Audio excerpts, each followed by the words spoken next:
नमस्कार, तत्काल समाचार में आपका स्वागत है।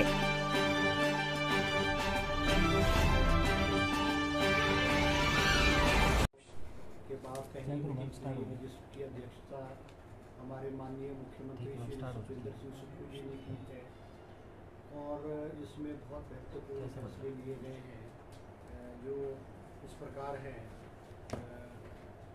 सबसे पहला फैसला जो लिया गया क्योंकि बहुत लंबे अरसे से पुलिस के जो इंटरव्यूज नहीं हुए थे और पुलिस के जो पॉलिसी में जो प्राइमरी एजुकेशन में जो है नर्सरी टीचर्स को लगाने वाली बात है और 6,486 जो है वो DPs कहते थे हम senior secondary school physical education के टीचर्स को लगाते थे associate professor in various medical college in the states including 3 posts of professor and 2 posts of associate professor in Dr. Yashwant Parmar Medical College Nahan, 2 posts of professor and 1 post of associate professor in Lal Bahadur Shastri Medical College Liet Chowk Mandi, 4 posts of professor and 5 posts each of associate medicine professor in Jawaharlal Nehru Medical College Chambal. इसके अलावा 8 पोस्टें जो है वो casualty nurses है, operation theatre assistants है, technical technicians है, multitask workers है, क्योंकि जो ट्रॉमा सेंटर्स को फंक्शनल करने के लिए जो है ये पोस्टें जो है कैबिनेट ने स्वीकृत की है।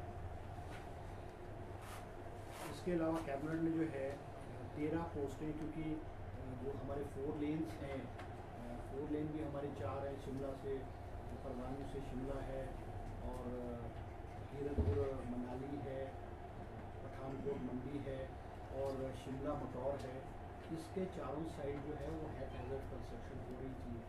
इसलिए कैबिनेट में फैसला लिया गया है, इसको हम जो है प्लानिंग एरिया में इसको डिक्लेयर किया गया है और इसके इर्द गिर्द की जो कंस्ट्रक्शन होगी वो प्लान वे में होगी।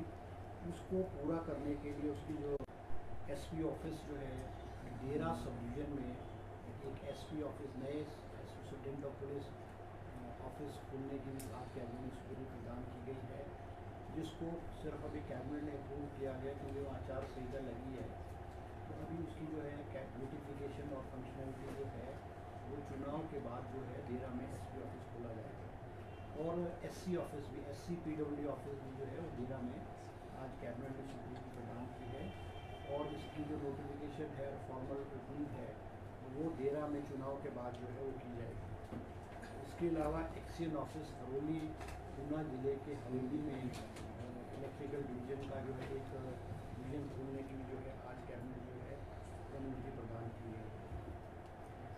एक और विषय है Himachal Pradesh tourism development amendment act, जिसमें कि जो होम स्टेज है, होम स्टेज को रेगुलेट करने के लिए और होम स्टेज के रूल्स को बनाने के लिए आज कैबिनेट में विस्तृत रूप से चर्चा हुई है और कैबिनेट ने जो फैसला लिया है कि एक सब कमेटी जो है वो अपॉइंट की गई है इसको, जो क्योंकि हिमाचल प्रदेश के बहुत सारे ग्रामीण क्षेत्रों में और रूरल क्षेत्रों में जो है वो होम स्टे आ गए, उसको रेगुलेट करने के लिए कोई रूल्स नहीं है और रेवेन्यू का लॉस भी हो रहा है और इलीगल तरीके से होम स्टे बहुत चले। इन सारी चीज़ों को रेगुलेट करने के लिए ताकि हमारी जो होटल इंडस्ट्री है उसको भी डैमेज ना हो, क्योंकि बहुत सारे देखने में भी आ रहा है कि उनके ऊपर कोई टैक्स नहीं है और लोग है होम स्टेज में जा रहे हैं और कई होम स्टेज ऐसे भी हैं जो रजिस्टर्ड नहीं है।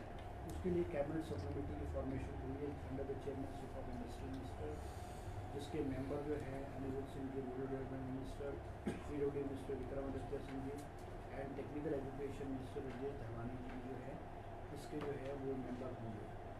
इसके अलावा और कैबिनेट ने फैसला किया है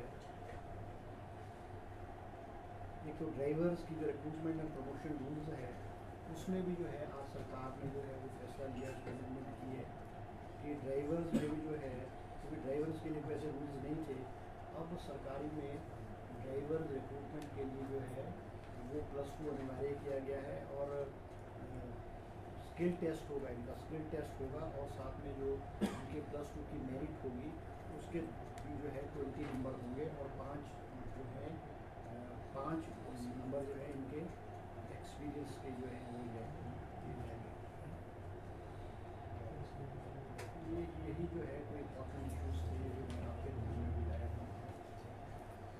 और दूसरा एक और इशू जो है वो कैबिनेट में आज चर्चा हुआ है, क्योंकि प्रदेश सरकार जो है वो संकट के फाइनेंशियल संकट के दौर से गुजर रही है और कैबिनेट में डिसाइड हुआ है कि जो है वो कैबिनेट सब कमेटी जो है ऑन रिसोर्स मोबिलाइजेशन उसकी फॉर्मेशन की गई है, जिसके अध्यक्ष हमारे deputy chief minister Mukesh Agnihotri ji होंगे और उसके member agriculture minister Chandra Kumar ji होंगे, इंडस्ट्री मिनिस्टर जी उसके मेंबर होंगे और राजेश धरवानी जी मेंबर होंगे। और उनको कहा गया है रिसोर्स मोबिलाइजेशन कमेटी को कि प्रदेश की वित्तीय हालत कैसे सुधरे, अननेसेसरी जो एक्सपेंडिचर है वो है उसको कैसे कट किया जाए, उसके बारे में निश्चित रूप से 1 महीने में जो है ये वाली कैबिनेट सब कमेटी जो है मुख्यमंत्री को और सरकार को अपनी रिपोर्ट देगी और ताकि आगे वित्तीय स्थिति को कैसे सुधारा जाए इस पर जो है।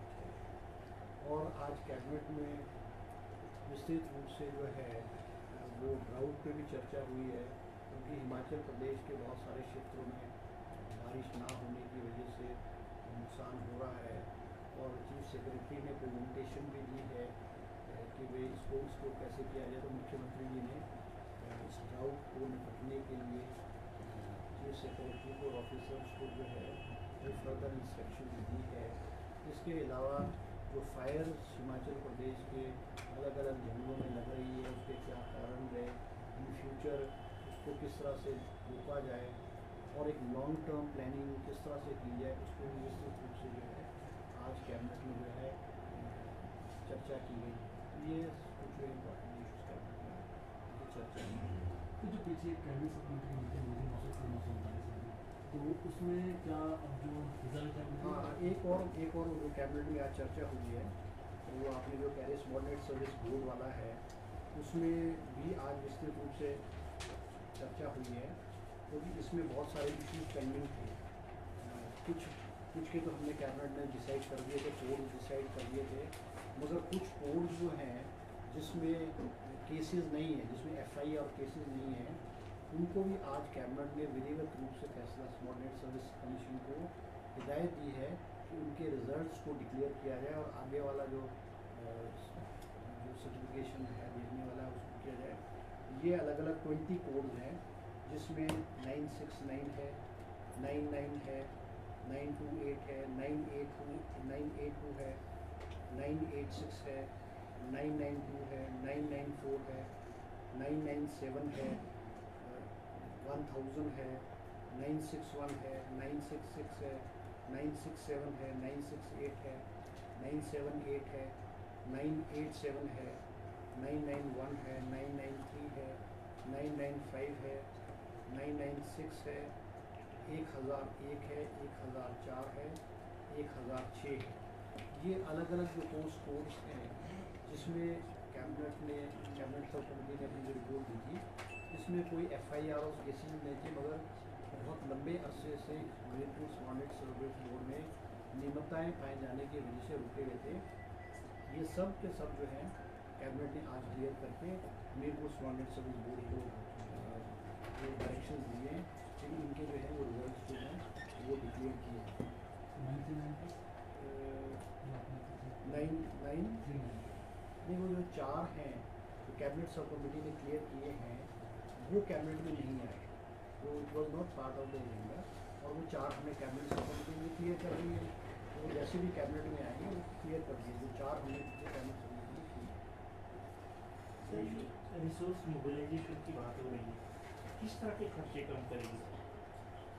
फिर वो तो कैबिनेट सब कमेटी जब बैठेगी उस पर डिपेंड करेगा कि अननेसेसरी जो एक्सपेंडिचर जो किया जा रहा है, फालतू के खर्चे किए जा रहे हैं, वो किस तरह से उससे कटौती की जाए।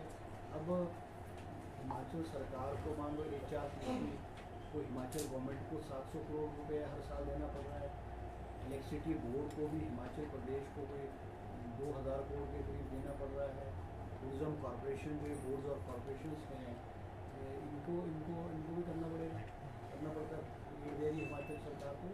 अब इनको कैसे जो ये बोर्ड और कॉरपोरेशन है ये इनको कैसे मतलब प्रॉफिट में लाया जाए, कैसे इन बोर्ड और कॉरपोरेशन को अपने पैरों पे खड़ा कराया जाए।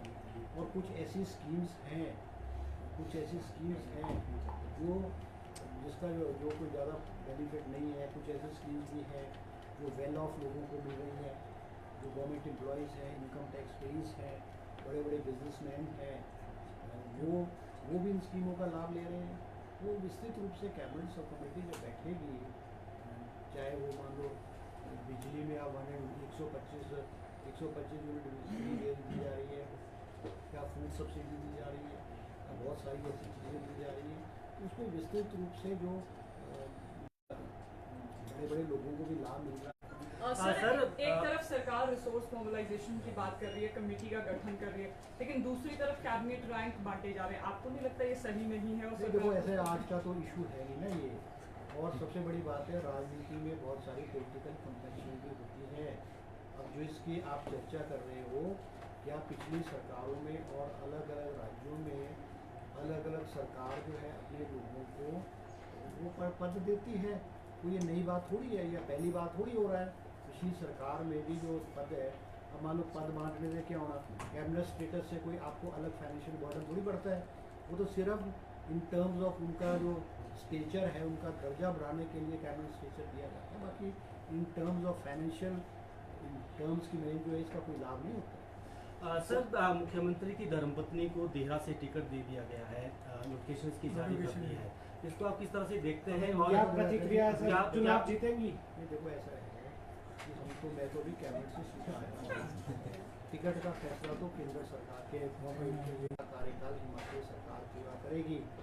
और जो लोग ये सपना देखते थे, कुछ लोग विशेष करके जयराम जी जो सदन के अंदर कहते थे कि इस सरकार को भगवान भी नहीं बचा सकता है। 27 फरवरी को सदन में जयराम जी ने ये बयान दिया। 28 फरवरी को बहुमत से सरकार ने बजट पास किया। 6 विधायक निष्कासित हुए। चुनाव में भी हिमाचल प्रदेश हुआ है, हमारे पास स्पष्ट बहुमत है। और ये जो आप इस तीनों उपचुनाव की बात कर रहे हो, ये तीनों उपचुनाव कांग्रेस पार्टी के प्रत्याशी जीतेंगे। अगर जैसा आप कह रहे हो कि कांग्रेस हाईकमान मुख्यमंत्री जी की पत्नी को टिकट दिया है, तो 101% निश्चित रूप से देहरा की सीट हम जो है भारी बहुमत से जीतेंगे। और मैं आपको एक और बात कहना चाहूँगा कि ये जो सबसे बड़ा प्रश्न इस वक्त हिमाचल प्रदेश में है कि 6 जो कांग्रेस के बागी विधायक हैं, बाहर ये विरोध कर सकते थे, आज इनको क्या मजबूरी पड़ी, आज इनको त्यागपत्र देने की क्या मजबूरी पड़ी? और क्या आप समझते हो कि देहरा की जनता, नालागढ़ की जनता और हमीरपुर की जनता एक ऐसे विधायक को विपक्ष में बैठने के लिए भेजेगी? क्या ये विधायक अगर मान लिया थोड़ी देर के लिए जो भाजपा के प्रत्याशी हैं, पूर्व विधायक हैं, अगर जीत के भी आएंगे तो ये तो विपक्ष में बैठेंगे। विपक्ष में बैठ कर के या क्या ये अपने चुनाव क्षेत्र को विकास की राह पे क्या आगे ले जा पाएंगे? नहीं ले जा पाएंगे। तो आप समझ सकते हैं कि इनकी क्या मजबूरी रही होगी और पर्दे के पीछे क्या क्या खेल खेले होंगे और पर्दे के पीछे क्या क्या इन विधायकों ने सौदेबाजी की हो, वो फाइनेंशियल बर्डन पड़ेगा। क्या जरूरत पड़ी थी चुनाव करवाने की? आप तो जीते हुए उम्मीदवार थे, आप तो जीते हुए मिले थे। एक बहुत बड़ा प्रश्न है। और 11 जुलाई को इन तीनों विधानसभा क्षेत्र की जनता जो है इन तीनों भाजपा के उम्मीदवारों को आईना दिखा